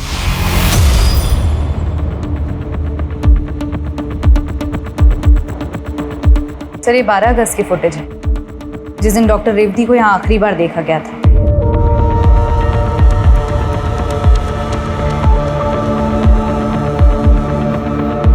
उस दिन डॉक्टर रेवती यहाँ से निकलने के बाद इस डायरेक्शन में गए। लेकिन सर, उनका घर तो इस डायरेक्शन में है। वही तो जानना है कि डॉक्टर रेवती उस दिन यहाँ से फिर कहाँ गए। एक काम करो, हॉस्पिटल के बाहर का 12 अगस्त का सीसीटीवी फुटेज निकलो और रेवती के घर पे भी चेक करो। लेट्स सी क्या मिलता है। सर, उस दिन डॉक्टर रेवती को एक नर्स के साथ अपने केबिन से बात करते हुए बाहर देखा गया था। आखिरी बार डॉक्टर रेवती को उसी नर्स के साथ देखा गया। उस नर्स को बुलवाओ। नॉर्मल वर्क रूटीन के बारे में ही बात हुई थी, जैसे अगले दिन किस किस पेशेंट्स की रिपोर्ट्स आने वाली है, किसका अपॉइंटमेंट है। अगले दिन तो वो छुट्टी लेने वाली थी ना, फिर अगले दिन की अपॉइंटमेंट्स कैसे डिस्कस कर रही थी तुमसे? वो एक्चुअली 14 अगस्त की अपॉइंटमेंट के बारे में बात हुई थी। अच्छा, ये बताओ कि डॉक्टर रेवती ने 13 को ऑफ क्यों लिया था और 12 को कहाँ गई थी? इसके बारे में मैं नहीं जानती। अगर तुम इस केस से रिलेटेड कुछ जानती हो और छुपा रही हो तो ये अच्छा नहीं है तुम्हारे लिए। मुझे उस दिन के रिलेटेड जो भी पता था मैंने आपको बता दिया। क्या उस दिन के अलावा कोई ऐसी बात है जो आपको बतानी चाहिए थी और आपने नहीं बताई? डॉक्टर रेवती का डॉक्टर मनीष के साथ कुछ इश्यू चल रहा था।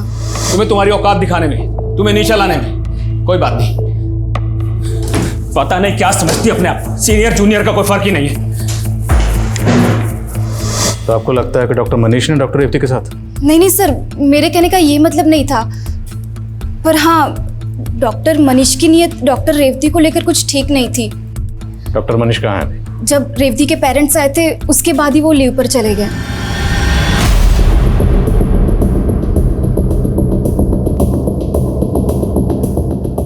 ये लैपटॉप रेवती का है? हाँ सर। जसप्रीत, रेवती के साथ हॉस्पिटल में काम करने वाले लोगों ने हमें बताया कि उसका किसी के साथ कोई इशू था। तुम तो उसकी रूममेट हो, फ्रेंड हो, कुछ बताया था उसने कभी? सर इशू का तो नहीं पता, पर वो थोड़ी परेशान सी थी। परेशान? किस तरह की परेशानी? उसे ये गिल्ट था कि उसके एक पेशेंट की जान चली गई थी। मैंने एक पेशेंट को गलत इंजेक्शन दे दिया और वो मेरे सामने, एक डॉक्टर होके भी कुछ नहीं कर पाई। जसप्रीत बेटा, उस दिन हम लोग रेवती के बारे में पूछ रहे थे तो तुमने इस बारे में कुछ बताया ही नहीं। अंकल, रेवती ने बताने से मना किया था और तभी मुझे नहीं पता था कि रेवती की मौत। आइए चलो जल्दी चलिए जल्दी। आइए देखिए देखिए क्या हो गया। हम सुबह सुबह आके देखे थे। आइए देखिए सरपंच जी, देखिए। नहीं है, भाग गई वो, भाग गई सरपंच जी, भाग गई। तुम लोग ढूंढो, चलिए निकलिए निकलिए। सरपंच इधर भी नहीं है, यहाँ भी नहीं है। सरपंच वो भाग गई। अरे ढूंढो उसे, कहीं पूरे गांव पे भारी ना पड़ जाए। ढूंढो। बोले डीन साहब, अभी आप चुप क्यों? इज़न्ट इट ट्रू कि रॉन्ग मेडिसिन की वजह से आपके हॉस्पिटल में किसी पेशेंट की डेथ हुई थी? जी सर, हुई थी, but it was just an accident sir. Doctor Revathi, there is an emergency. Sanyukt अभी तक आई नहीं है, so I need your help. Come with me, come fast. Saline लगाओ, ओटी रेडी करो, 5 मिनट में शिफ्ट करेंगे। सर, पेशेंट की हालत तो बहुत खराब हो रही है। रेवती, वो ट्रे में वो इंजेक्शन नहीं, जल्दी लगाओ फटाफट।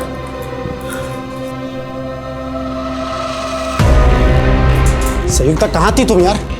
पेशेंट का प्रॉब्लम है।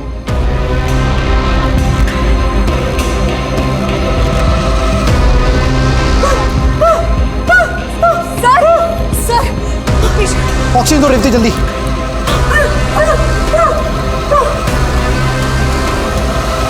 ठीक है कर दिया रेवती तुमने। कौन सा इंजेक्शन दे दिया तुमने? सर, मैंने तो यही इंजेक्शन लगाया था जो आपने मुझसे कहा था। उसके बाद पेशेंट की मौत हो गई सर, और घर वालों ने बहुत हंगामा मचाया। अरे क्या कर रहे हो मुझे? अरे तूने मेरी माँ की जान ली है। छोड़ूंगा नहीं तुझे, छोड़ मुझे। हमने बड़ी मुश्किल से पेशेंट की फैमिली को शांत किया और एक इंटरनल इंक्वायरी की, and I check myself sir, तो पता चला कि पेशेंट को जो इंजेक्शन दी गई थी उस बॉटल की लेबल ओरिजिनल थी, लेकिन इंजेक्शन में दवाई अलग थी सर, और उस दवाई की वजह से पेशेंट की मौत हो गई। तो कैन यू एक्सप्लेन मी कि राइट लेवल की बोतल में दूसरी दवाई कैसे आ गई? मुझे कुछ नहीं मालूम सर, शायद दवाई बदल दी गई हो।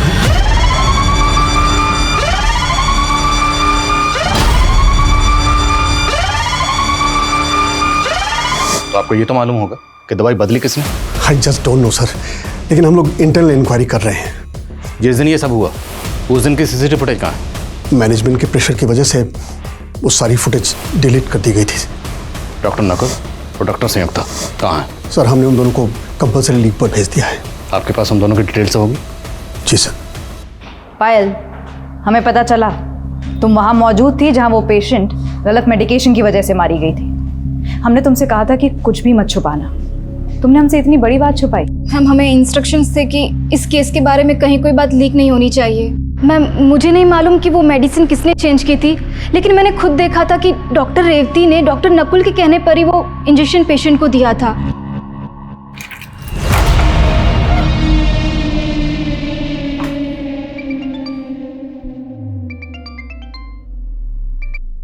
हाँ नकुल, बोलो। ये रेवती का मामला तो कुछ ज्यादा ही बढ़ता जा रहा है। आई थिंक हमें अंडरग्राउंड होना पड़ेगा। सरपंच जी वो वहां मिल गई है, वहां पड़ी हुई है। चलो सरपंच जी, ये देखिए, हम हल्का होने जा रहे थे तभी हमने देखा यहाँ पर। देखो सरपंच जी तो मर गई। अरे ये मरी नहीं है, नहीं है, पता नहीं कब जिंदा हो जाएगी। इसके शरीर की ऐसी हालत करो कि ये फिर से अपने शरीर में ना घुस पाए। उठाओ पत्थर उठाओ। जैसे ही कुछ पता चले मुझे तुरंत अपडेट करो। सर, डॉक्टर नकुल और डॉक्टर संयुक्ता दोनों गायब हैं। दोनों के नंबर्स भी बंद आ रहे हैं। हालांकि मैंने दोनों के नंबर सर्वेलेंस पे डाल दिए हैं, पर जिस तरीके से ये दोनों अंडरग्राउंड हुए, ऐसा लगता है कि रेवती के मर्डर केस से इनका जरूर कोई लेना देना है। और डी नित्यानंद ने बताया था कि पेशेंट की मौत इंजेक्शन की डोज बदलने की वजह से हुई।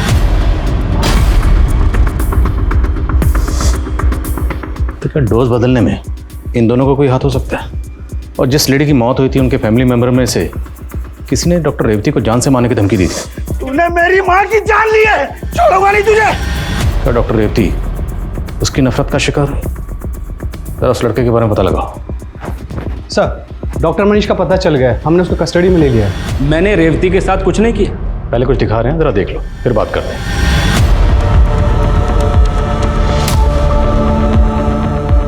ये कौन है? 12 अगस्त को जिस वक्त जिस डायरेक्शन में रेवती गई उस वक्त उसी डायरेक्शन में तुम उसके पीछे गए, क्यों? सर, अगर रेवती का और मेरा एग्जिट टाइम सेम है और जिस डायरेक्शन में वो गई मैं भी उसी डायरेक्शन में गया तो मैं कल्प्रिट हो गया। सर, रेवती के मर्डर से मेरा कुछ लेना देना नहीं है, प्लीज बिलीव मी।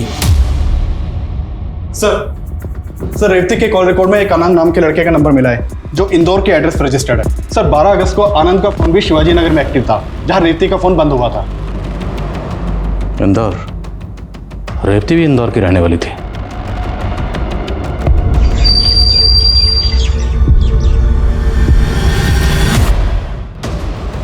ये आनंद है सर, ये रेवती के साथ पढ़ता था।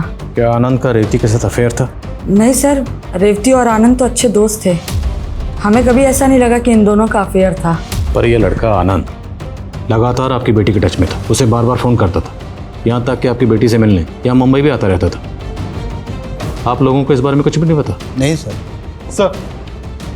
सर, आनंद को ले आए हैं, इंटेरोगेशन रूम में है। सर मैं प्यार करता था रेवती से, उसके लिए जान भी दे सकता था। मैं उसकी जान कैसे ले सकता हूँ सर?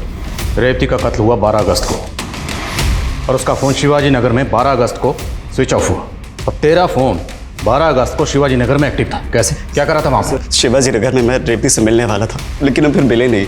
मिलता कैसे? उससे पहले तुमने उसे मार जो दिया। नहीं सर, मैं सच कह रहा हूँ। मैंने और रेवती ने गोवा जाने का प्लान किया था, फिर वो मुझे शिवाजी नगर में एसवी रोड में मिलने वाली थी। ना तो वो आई और ना ही उसका फ़ोन लगा। मैंने उसके हॉस्पिटल में भी फ़ोन किया था तो पता चला कि वो वहाँ से निकल गई है। और तेरे साथ गोवा क्यों जाने वाली थी? सर, अपसेट थी, हम एक साथ टाइम स्पेंड करना चाहते थे। सर, ये आनंद जितना सीधा लग रहा है उतना सीधा है नहीं। अगर आनंद के पास डॉक्टर रेवती के कत्ल और मर्डर का कोई मोटिव है तो डॉक्टर मनीष भी पीछे नहीं है और उधर डॉक्टर नकुल, डॉक्टर संयुक्ता, ये दोनों भी गायब है। तो ये रेप और कत्ल आखिर किसने किया? उस लेडी की फैमिली का क्या हुआ? उसकी गलत डोज की इंजेक्शन की वजह से डेथ हुई थी। सर, उस लेडी की मौत के बाद पूरी फैमिली अपने नेटिव गांव सतारा शिफ्ट हो गई और वो आदमी नवीन जिसने रेवती को धमकी दी थी वो 12 अगस्त को सतारा में ही था। लेकिन हॉस्पिटल की लापरवाही की वजह से उनके फैमिली मेंबर की डेथ हुई तो हॉस्पिटल के ऊपर कोई केस नहीं किया, कोई कंप्लेंट नहीं की और गाँव वापस चले गए।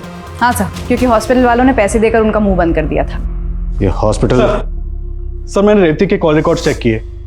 लगभग पिछले 6 महीने से रेवती का फ़ोन हर फ्राइडे को शिवाजी नगर में एक्टिव रहता था। लेकिन सर, एक अजीब बात है, 12 अगस्त जिस दिन रेवती का मर्डर हुआ था उस दिन फ्राइडे नहीं था, लेकिन रेवती का फ़ोन ये देखिए सर, यहाँ शिवाजी नगर में ही एक्टिव था। तो अगर उसका फ़ोन हर फ्राइडे को शिवाजी नगर में एक्टिव रहता था तो फिर 12 अगस्त को शिवाजी नगर में क्यों गई थी? सर, मैंने रेवती की रूममेट जसप्रीत से भी बात की। उसने बताया कि रेवती हर फ्राइडे को एक एनजीओ में जाती थी जो शिवाजी नगर में है और सर, मैंने रेवती का सोशल मीडिया अकाउंट भी चेक किया। सर, रेवती अपने सोशल मीडिया अकाउंट के थ्रू गरीब बच्चों के लिए फंड रेजिंग और डोनेशन कैंपेन्स भी चलाती थी। ये देखिए सर, यहाँ काफ़ी गरीब बच्चों के साथ उसके फोटोज भी हैं। मेरा सवाल अब भी वही है कि अगर रेवती शिवाजी नगर वाले एनजीओ में सिर्फ फ्राइडे को जाती थी तो 12 अगस्त को एनजीओ में क्यों गई? उस दिन तो फ्राइडे नहीं था। एनजीओ से कंफर्म करो, क्या 12 अगस्त को रेवती एनजीओ में आई थी?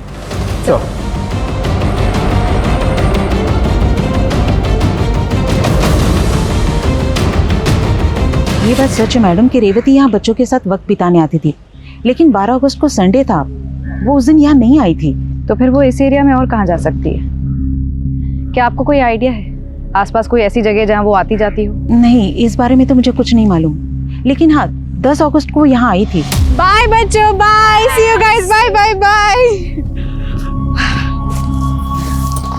और वो अपनी एक डायरी यहाँ भूल गई थी। मैंने सोचा नेक्स्ट फ्राइडे आएगी तो उसे दे दूंगी, लेकिन उसके पास से उसका फोन ही बंद आ रहा है। वो डायरी आप हमें दे दीजिए। जी सर, डायरी देखकर लगता है रेवती रोजाना डायरी लिखती थी। 9 अगस्त तक की एंट्रीज उसमें हैं।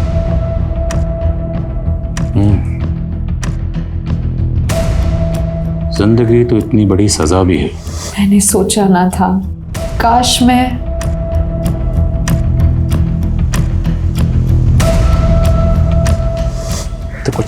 फलसफा सा लिखा हुआ है। जो लिखा गया है वो अधूरा है और लिखने के बाद काटा गया है। आखिर इन अल्फाजों का राज क्या है? क्या इस डायरी का रेवती के कत्ल और मर्डर से कोई ताल्लुक हो सकता है? अगर रेवती रोज़ाना डायरी लिखती थी तो शायद इसमें उस दिन का भी जिक्र होगा जिस दिन गलत डोज की वजह से उस लेडी की मौत हुई थी। डेट क्या थी? 14 जुलाई।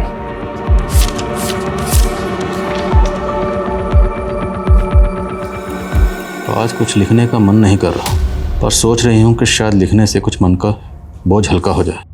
मेरे मन से ये ख्याल जा ही नहीं रहा है कि मेरे हाथों एक मासूम औरत की जान चली गई, लेकिन इसकी दोषी मैं नहीं हूँ। ये साजिश है। आखिर मेरा कसूर क्या था?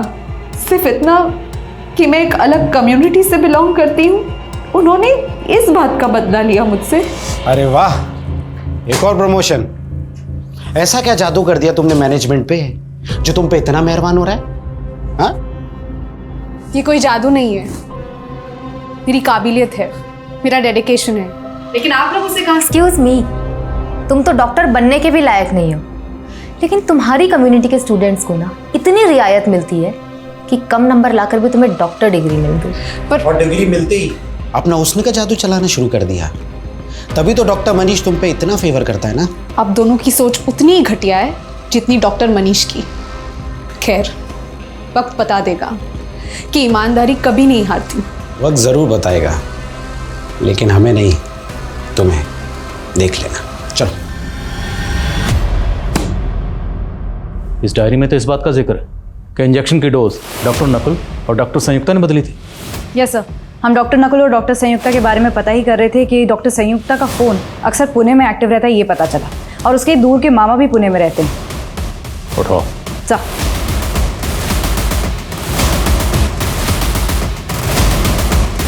डॉक्टर संयुक्ता, तुमने और डॉक्टर नकुल ने मिलकर किस बात का बदला लिया डॉक्टर रेवती से? ऐसी भी क्या नफरत थी तुम दोनों को उससे? नफरत तो थी सर, लेकिन हमने उसको नहीं मारा सर। उसने कम नंबर लाकर कोटा से एडमिशन ले लिया और फिर वो हमसे आगे निकल रही थी। बस इसी नफरत में नकुल उसको फंसाना चाहता था। मैं इसमें बिल्कुल इन्वॉल्व नहीं हूँ सर। तो वह दवाई नकुल ने बदली थी? क्या कर रहे हो नकुल? कुछ नहीं, बस सोच रहा था कि डॉक्टर रेवती का घमंड कैसे तोड़ा जाए।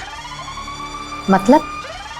लेकिन जब वो हादसा हुआ तो मुझे रियलाइज़ हो गया कि वो दवाई नकुल ने ही बदली थी। मैं इसमें इन्वॉल्व नहीं हूँ सर।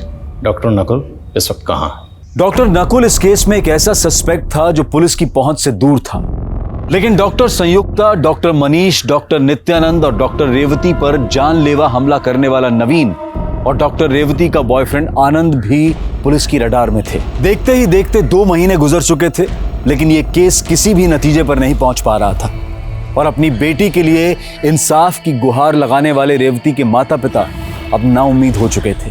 2 महीने से ऊपर गुजर गया आदिल, इस केस में आखिर चल क्या रहा है?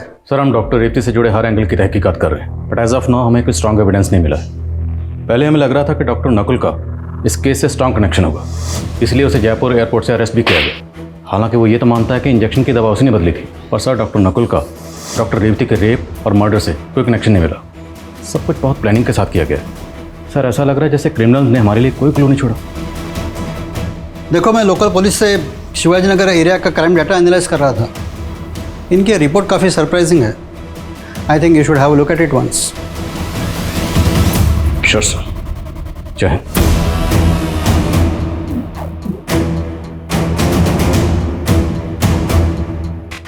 इस रिपोर्ट के मुताबिक 1 अगस्त से लेके 1 अक्टूबर के बीच में शिवाजी नगर में चोरी, स्नैचिंग, लूटपाट, इन सब वारदातों में 70% की कमी आई। सर, लेकिन इस डेटा का हमारे केस से क्या कनेक्शन है? कनेक्शन है। डॉक्टर रेवती का मर्डर कब हुआ? 12 अगस्त। शिवाजी नगर में चोरी, लूटपाट और चेन स्नैचिंग, इन सब वारदातों में 70% की कमी आई। शिवाजी नगर पुलिस से कॉन्टैक्ट करो। जिस भी ऑफिसर ने ये रिपोर्ट तैयार की है उससे बात करो। सर।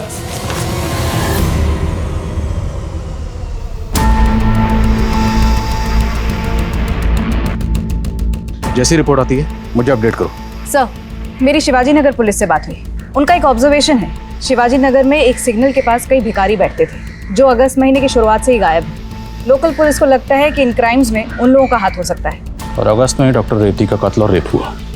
तो मुमकिन है ये सारे इसलिए अंडरग्राउंड हुए होंगे कि कहीं पुलिस इन्हें डॉक्टर रेवती के केस में अंदर न कर दे। या ये भी मुमकिन है कि इन्हीं में से किसी ने डॉक्टर रेवती का कत्ल और मर्डर किया। तुमने डॉक्टर रेवती के सोशल मीडिया अकाउंट से उसकी कुछ पिक्चर कैप्चर की थी। जी सर। उन सारे बच्चों को आइडेंटिफाई करो और सबसे बात करो। सर रेवती के साथ एनजीओ के जिन बच्चों की फोटोज हैं उन सभी से पूछताछ की, लेकिन कोई इन्फॉर्मेशन नहीं मिली। एक फोटो ऐसी है जिसमें रेवती के साथ जो लड़की है जो एनजीओ की नहीं है। अगर ये बच्ची एनजीओ की नहीं है तो कौन है? देखने में किसी गरीब घर की लगती है। शिवाजी नगर सिग्नल के आसपास लोगों से पूछो और पता लगाओ ये बच्ची कौन है। सर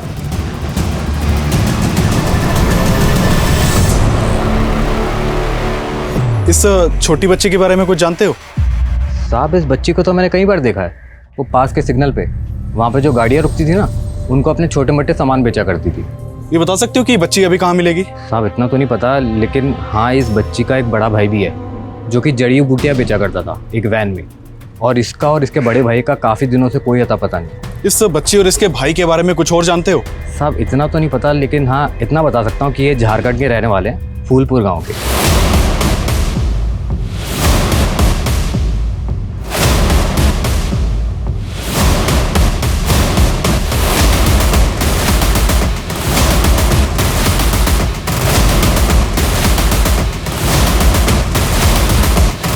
जानते हैं इसको? मैम ये तो हमारे गांव की रानी जैसी दिखती है, हमारे गांव में रहती थी। घर कहाँ है इसका? मैम 7 साल पहले जब इसकी माँ की हत्या हुई थी उसके बाद से ये, इसका भाई और उसका बाप विनायक सब गायब हैं। पिछले महीने तो चंपक के घर गई थी, तब उसका बच्चा मरा, और अब जोगिंदर की बीवी भी जो पेट से थी। ओझा जी ने जिसका अंदेशा दिया था वो तू ही है। रानी की माँ और लाश मिली थी उसकी, किसने मारा था उसे?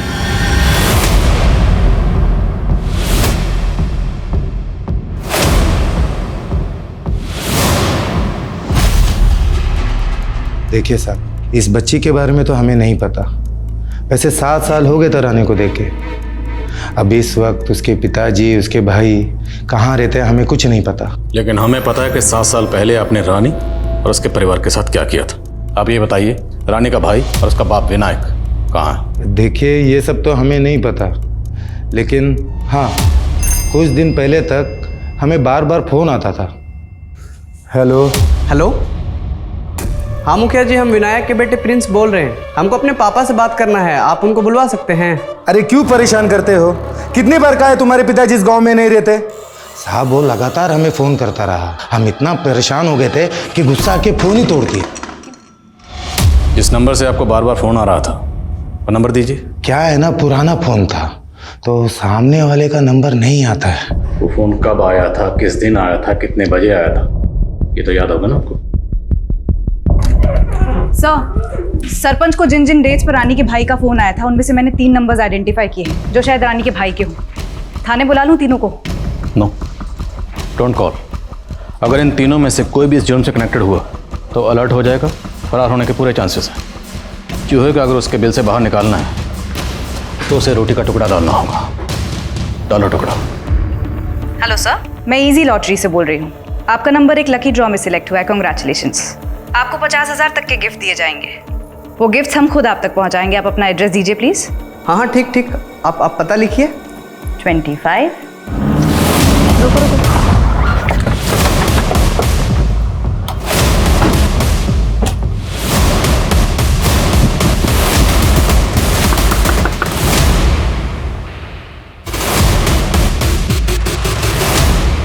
डॉक्टर रेवती को जानती थी? वो बहुत अच्छी थी, हमेशा दूसरों की मदद करती थी। अच्छा ये बताओ, तुम्हारे मम्मी पापा कहाँ हैं? मेरी माँ नहीं है, वो मर गई। मेरी बहन से बहुत प्यार करती थी, हमेशा इसके बारे में ज़्यादा जानने की कोशिश करती थी। डॉक्टर रेवती तुम दोनों से पूरी हमदर्दी रखती थी, इनफैक्ट तुमसे तो बहुत प्यार करती थी। तो डॉक्टर रेवती के इस प्यार से, इस हमदर्दी से किसी को क्या प्रॉब्लम थी? हमदर्दी दिखाती थी, यही प्रॉब्लम थी। यही हमको अच्छा नहीं लगता था। मतलब?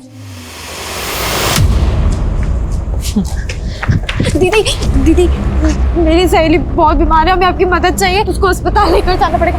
मैं गाड़ी लेके आई हूँ आपको लेने के लिए, आप जल्दी चलिए ना, वो बहुत बीमार है उसको। ठीक है चलो चलो।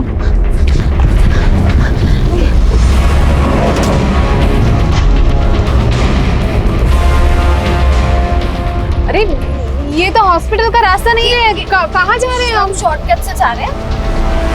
वैन रोको। महज 10,000 रुपयों के लिए डॉक्टर रेवती का कत्ल कर दिया। क्यों? सिर्फ इसलिए कि तुम्हारी बहन से प्यार करती थी, तुम दोनों से हमदर्दी रखती थी।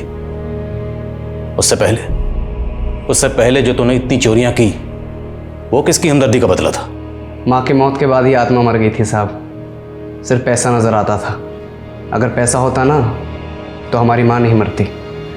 अपनी बहन को अच्छी जिंदगी देने के लिए हम ऐसे हो गए।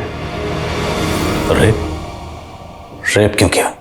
अगर तुम्हारी माँ जिंदा होती ना तो उसे शर्म आती कि तुम्हारे जैसा बेटा पैदा किया। और जिस बहन की जिंदगी बनाने के लिए तुमने रेप और कत्ल किया, तुम्हें पता है तुमने अपने साथ साथ इस मासूम की जिंदगी बर्बाद कर दी।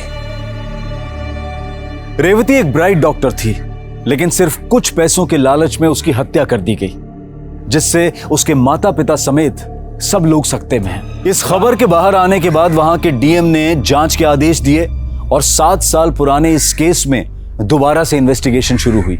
उम्मीद है कि सरस्वती के दोषियों को सजा मिलेगी, लेकिन हमें यह भी सोचना होगा कि रानी और प्रिंस जैसे नाबालिग बच्चे इतने कठोर क्यों बन गए कि उन्हें इस हत्या का जरा भी मलाल नहीं। अब मैं अनूप सोनी आपसे विदा लेता हूं, फिर मुलाकात होगी क्राइम पेट्रोल सतर्क में एक और नए केस के साथ।